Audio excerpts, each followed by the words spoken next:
Hello everyone and welcome to the second part, and I'm your host Shushant, and we are going to now go into the poem. In the first part we have discussed about poet Thomas Hardy's life, his work briefly, and we have touched upon the theme of the poem. So now let's move into the poem. The Darkling Thrush by Thomas Hardy. Initially, the poem, Thomas Hardy called it The Century's End. He wrote it in the year 1899, in the month of December. And he was not feeling very optimistic about the new century coming in. So, it is kind of he started at a very grim and serious note. So, and it is in a way painted a mournful picture. So let's get started and you will get to know it better. But before we start, I just want to say a little thing about the style of the poem. The poem has 4 stanzas, 8 verses each, and what we call it is an octet. It has a rhyming pattern.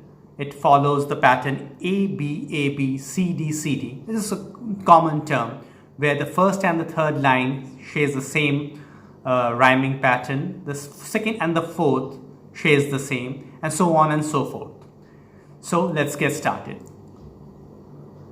I leant upon a coppice gate when frost was spectre-grey, and winter dregs made desolate the weakening eye of day.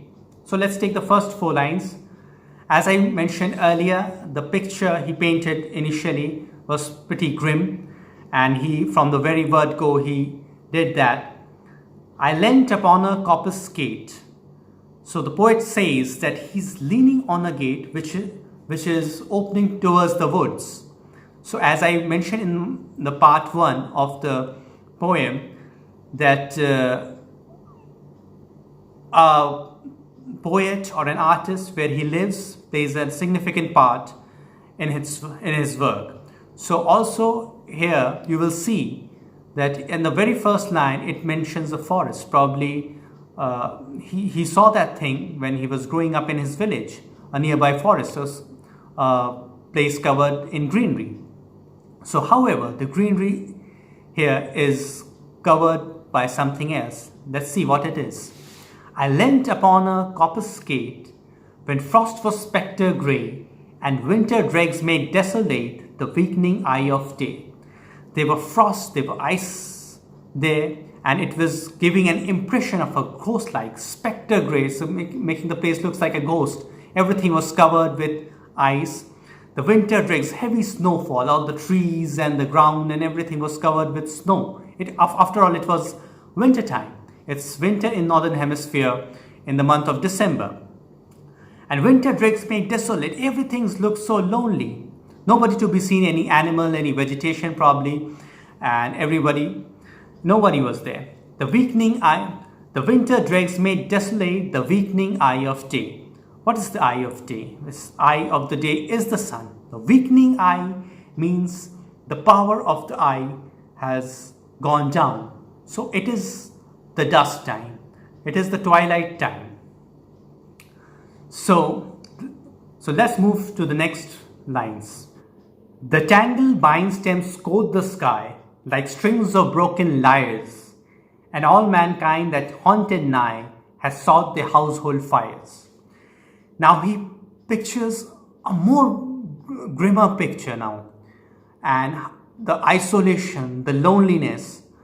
Probably he feels that the coming century will bring it more. So that's why he's painting a very serious picture. The tangled bine-stems coat the sky. The shrubs which are tangled together, the trees probably the nearby, were tangled together, scored the sky. Scored is a very musical word. Score. Probably the sound it's producing. It reaches the sky like strings of broken lyres. Lyres is a harp-like string instrument, and it gives a very sweet sound. However, he says like strings of broken lyres. So as you know, any string instrument which is broken cannot produce good sound or a sound at all. So it in itself says it somehow represents the chaotic and the broken picture and the stage of time that they are witnessing. And all mankind that haunted nigh has sought the household fires. And it's almost feel like haunted because nobody was there. Nobody. Everybody, it's winter time, it's falling, the snow is falling, and probably apart from the poet, nobody was standing out there. So, and everybody has taken refuge to the household fire. Probably inside the house they are burning woods and, feeling a little cozier. Now let's move to the second stanza. The landscape features seem to be the century's corpse outleant, his crypty, the cloudy canopy, the wind its death-lament. The ancient pulse of germ and birth was shrunken, hard and dry, and every spirit upon earth seemed fervourless as I. Here Thomas Hardy paints even a grimmer picture. The land's sharp features seem to be the snow and the winter. It gives a very sharp image of the land. Seem to be the century's corpse outland. It somewhere represents the dead body, the corpse of the century, which is about to end. It signifies death. The coldness signifies death. As crypty, the cloudy canopy, the winds its death-lament. Probably the clouds felt like a cover over the corpse, like a canopy, and the winds, the sound of the winds probably felt like a death-lament, a mournful song. The ancient pulse of germ and birth. The ancient pulse, life's vibrancy. The birth, the death, the seeds of birth which happens, which creates everything for creation. The ancient pulse of germ and birth was shrunken, hard and dry. It was metaphorically, it says that the germ, the driving force, which was shrunken. Again, this winter, this coldness, or everything is somewhere signifying the death is approaching close, and every spirit upon earth seemed fervourless as I. And this atmosphere creates a notion that everybody's on earth is as lacking passion, intensity, because it's somewhere nearing the death. So now, after the second stanza, we'll move to the third stanza, and it shows the change from the gloom towards hope. So let's see it. At once a voice arose among that bleak twigs overhead, in a full-hearted evensong of joy illimited. An aged thrush, frail, gaunt and small, in blast-beruffled plume, had chosen thus to fling his soul upon the growing gloom. Beautiful, beautiful contrasting picture, and the contrasting spirit. How it is contrasting. The poet who is feeling so low, depressed as we moved into the new century, and at the same moment, at the same time, he finds another spirit who possesses the opposite feelings.